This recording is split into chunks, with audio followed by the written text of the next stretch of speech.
Well, welcome back, my friends, to another rousing rendition of Choir Boys Cutlery Outdoors, a Work Tough Gear Wednesday rendition, a Nomad Camp Knife rendition designed by Zeke Manacho, Neat Zeke, if you will. Before we get into it, guys, there was a time in this country where 22 veterans a day took their own lives. Now, stats are everywhere, but anything over zero, guys, is simply unacceptable. And all that means, vets, is we love you, man. You have a place here. We're back to blue over here. We sport Leo all to the chagrin of many. How do you do that, Scab? Well, we don't break the damn law. That's how we do it, son. And if we do, because we accept responsibility for it, because we're not punk bitches. That's why, right there. Finally, if you're an addict, never quit quitting. So this is the Nomad Camp Knife. It is designed by my brother from another mother, Zeke Manacho. And dude, I know I've already put out a short or two on it, but Zeke also designed the Nomad EDC. It was awarded, I believe, mid-size fixed blade of the year for 2022 by Knife Center. Dude, congrats. That is super dope. Zeke is one of my top 3 designers. Dude can design a knife. This is the Nomad Camp. So let's talk about it. Here's a couple things, guys. I've done a Nomad Camp. I've done all the Nomad series, right? This is hands down, and I'll tell you this. I just wanted to show you the knife, the paper. This is the sharpest knife I've ever received from Work Tough Gear. Look at that, hands down, no problem, no fuss, no muss. It's a 10-inch blade. The blade width, let's talk about that, is 2 3/4. Yep, well, let me redo that. I'm sorry. Yeah, totally misread. 2 3/8. That's my fault. 2 3/8 on the width. The thickness of the blade is a 1/4-inch blade stock, super thick, super beefy. Let's talk about the handle. The handle length is about 5 3/4 overall, and then that inner grip is 4.5. 4.5 should fit just about every hand in the world. Reach out and touch somebody, if you will, with that. Now, here's the thing. This knife I absolutely adore. Super sharp. Super sharp. SK85. Let me give you the handle thickness. I've started doing that more and more. The handle thickness at the palm swell is 7/8. Pretty good on the handle thickness there. The handle width is right at an inch. Looks like an inch and about 7/16. Now remember, guys, I pull these by hand. I do have a WAPI, as many of you can attest to, so it does float, but those are the general measurements there. This one has micarta handles. You have a lanyard hole for safety chopping right above the handle. You have a lanyard hole right in the pommel of the handle, so you can rig up some different things. This knife, this is one of my favorite knives. It just is, because it works. You see right there, we got the 2-inch high pressure air hose, 1/4-inch thick. And it's a shorter piece of hose. People say, "Oh, Scabs, it ain't struggling, son. It's a 3 or 4-inch piece of hose that my dumb ass decided to stab, and it's cutting it like butter." The thing with this is, guys, and remember, I say this often because it's true. I am a novice at best. This is as much as this is a knife demonstration channel, it's a learning process. There's a learning curve. Now watch right here. We're going to test that forward swoop on the tip. No problem, straight through it. This knife does have a 90-degree spine. And again, guys, well, I lied. It's not SK85. It is Bowler K340. Bowler K340. I apologize on that. So here's the deal. It'll absolutely strike a fair rod there. We had just a piece of fat wood, lighter knot, whatever you want to call it. Some quick little shavings. The huge bonus with this knife, I can't tell y'all how many shorts I've done with the sharpness of this knife. Seriously, this is the sharpest big knife I've ever had. And I'm sitting here holding it as I'm narrating after everything's been done, after everything's been tested. This thing actually, at the end of the test, and what we do, and I call them tests loosely. Y'all know nothing we do scientific. We find everything we can. We cut up everything we can. We slice everything we can. We try to hold the knives in different ways. We try to do different stabs, different slices, different cuts. Pretty good slash there. Sometimes we mess up. We don't show all the perfect stuff. Again, this is a learning channel. This is a learning channel for me. I'm learning as we go. But there's just something about having a damn sharp knife in hand, isn't there? We cut all that stuff up, and at the end, you're going to see me cut phone book paper with this knife. Does the edge hold up? You're damn right it holds up. That's that 2-inch toe strap, ratchet strap, whatever the hell you want to call it. Made short work of it. And again, guys, some of the stuff I do, you kind of got to watch me on. I'll get a piece of strap that's too short. I should use a longer piece so it makes it a little more difficult. I'll use a piece of shorter hose. But why? Because life ain't perfect. You're not going to be in perfect environments all the time. If you're out camping, if you're hunting, if you're fishing, if you're working, if you're doing any of those things. Life ain't perfect. You're going to have to deal with short things. You're going to have to deal with large things. You're going to have to deal with all kind of shit. Therefore, having a knife that'll cut it in any different way, shape, form, or fashion is a bonus. The other side is when you get a blade like this with a forward cant, it's a little different look, a very cool look, very aggressive look. But when you get a different look, or if you get something that's not your normal Bowie, take the time to learn it. Don't just assume that you all, and I know some of my subscribers know everything, and what am I even thinking mentioning it? But for those of us who are realistic and live in the real world, now watch this, right there at that swoop right there, showed you, thank you for pointing it out, Scabber. But those of us who live in reality, those of us who are realistic, use your stuff. What do I mean by that? I'll explain it again for the 10 millionth time. I find myself having to do that more and more. I'm going to end it soon, but I'm not today. What do I mean by that?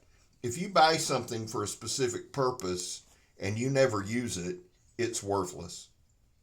If you never practice with it, if you bought this knife, say, for the end of the world apocalypse, that's what we like to think of. Or some of us, for some reason, there's this thing going around where you run off the side of a mountain and all you got is your underwear and a knife. One, that'd be traumatic for anybody that found you. Two, it's not realistic. But here's the deal. Say you do run off the side of the mountain and all you got is your underwear and your knife. But you've never used your knife before. You don't want to take the time then to learn to use a knife. Get out there, play with it. Like I said, nothing we're doing scientific, and I know we're way off from a knife review. I don't really give a shit. Nobody watches the channel for that anyway. I've gave you the specs. I've told you what it was. I've talked about it. But here's what I'm telling you. This kind of knife right here, get out and learn it. Learn something new. It's very easy to learn. I like the fencing grip because right above the handle's got that nice forward cant. You have a choil on the blade. You have, and for lack of a better term, you have a choil on the handle, so it makes choking up perfect. Right above the blade, there's a little bit of ramp, and then there's a semicircle you can rest your thumb in. You can use this knife for planing, any kind of planing you need to do. You can use this knife for push cuts, pull cuts, anything. That's why Zeke designed this knife. Right here, we're going to stab a tire. Pretty damn good stab right there. I'd say probably a full inch, and then we just buried it. Now, see Kirk walking up there, my guy, I need my spotter out there at all times because I will hurt myself in a hurry. But right here, I decided to stab it. We buried it, right? Buried it, and now we're just making short work of this tire. And I want some of y'all to look, because I get people for some, cut it across the tread. You don't, so shut up. I'm going to cut it this way. And by cutting it this way, we're showing we're cutting a steel belted tire and we're stripping it out, which I've got to cut more of it up and make me some for my John Peters stab test. But just look at the way the knife slices, man. This is a steel belted, it's a little old tire, but it's still a damn tire. Now, we're out at the studio. That's what we're just going to start calling it. My YouTube studio, campsite, bushcraft site. We've got, honestly, guys, another month or so of some working weekends out there, a couple of campouts coming up, and we should have it in pretty good order. There's a good shot of my ass there. That's the money shot. But right here, what we're doing is we're just taking out some of these spare trees. Now listen, right there, honestly, what I'm doing, we're going to step away from the knife part. You see the way that tree behind me fell and it's made of yew? This is actually going to be a spot where I make some bushcraft shelters and things. So I used the Nomad to kind of clear it out.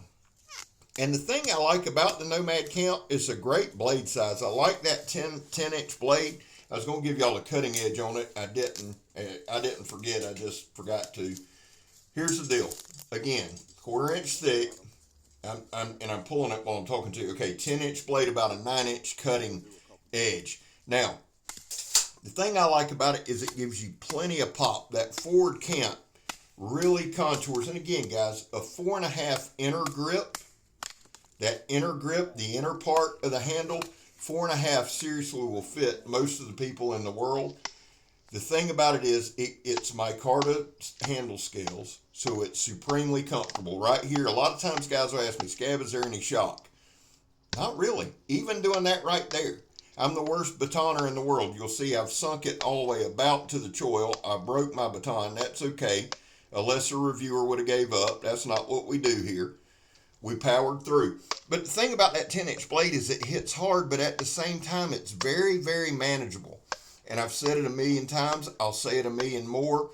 As long as you got a sharp knife, you are in the fight. You're okay. And you're less likely to get hurt. That's an absolute damn fact. Now, here's the thing. We're out here processing up some wood, getting ready to see my tent in the background. Again, guys, probably not this weekend. I'm going to try to have like a working weekend out there, but probably next weekend when it's a little bit cooler, we'll do another camp, do a little bit better job on the filming of the camp out. Now, let me just say this. I had somebody ask me not long ago, where are you batoning the green limb? Why are you worried about it? Firstly. Secondly, I'm batoning this up, stacking it up. When this stuff right here dries out, guys, I'm not sure the kind of tree. Kirk's looking it up for me. But when it starts off as a weed, and there's 10 billion of them in Florida. But when this stuff right there dries out, I'm telling y'all right now, it burns as hot. That stuff right there will burn as hot as lighter knot. I mean, you can literally hear it. So I'm just cutting some stuff up, getting it ready, and getting it ready to go. And the thing is, when I review knives, guys, especially my work tough gear stuff, I'm reviewing this knife or demonstrating this knife as if it's the only knife I would have on me. I don't like doing comparisons. Down the road, we may. As the skill set grows, as we grow it and do more and more knives, I might do some comparisons. But right now, the way I like setting up my demonstrations is, one, just getting out and using the knife, doing some work. Actual work. We're actually working on the studio. Yes, chopping. Yes, processing a little bit. We're going to process up this whole tree. But at the same time, and by the same token, we're showing the knife. What better way to show a knife than the damn thing working? This thing hits really hard. Zeke, phenomenal job. Got about 2 minutes left. Here's the deal. Overall thoughts. I love this knife. I've loved this knife since I reviewed JR's. Here's the thing, guys. Let me get a little sentimental right here. JR sent me his Nomad camp. I did the review. Somehow Zeke saw the review. Zeke talked to Mr. Vic. Mr. Vic talked to me. And off we went. And I am forever grateful. That's why today Keith Carpenter sent me a thing showing that Zeke had won that knife of the year for the Nomad EDC. Man, it seriously teared up a little bit, because Zeke's that guy that has been there. He's pushed me. He's supported me. He's got on my ass when needed to. He's a friend. He's a brother, and a hell of a knife designer. And this thing right here is just straight dope, man. Straight up kick-ass. It hits hard. It shaves hard. Feels good in the hand. The other thing is, they take 1/4 inch and make it sharp like no other. And I'm just being honest. They take a 1/4 inch blade stock. And a lot of times you say, oh, it's a sharpened pry bar. No, sir. This is a knife. Now watch this. I'm going to be quiet because I turn these up.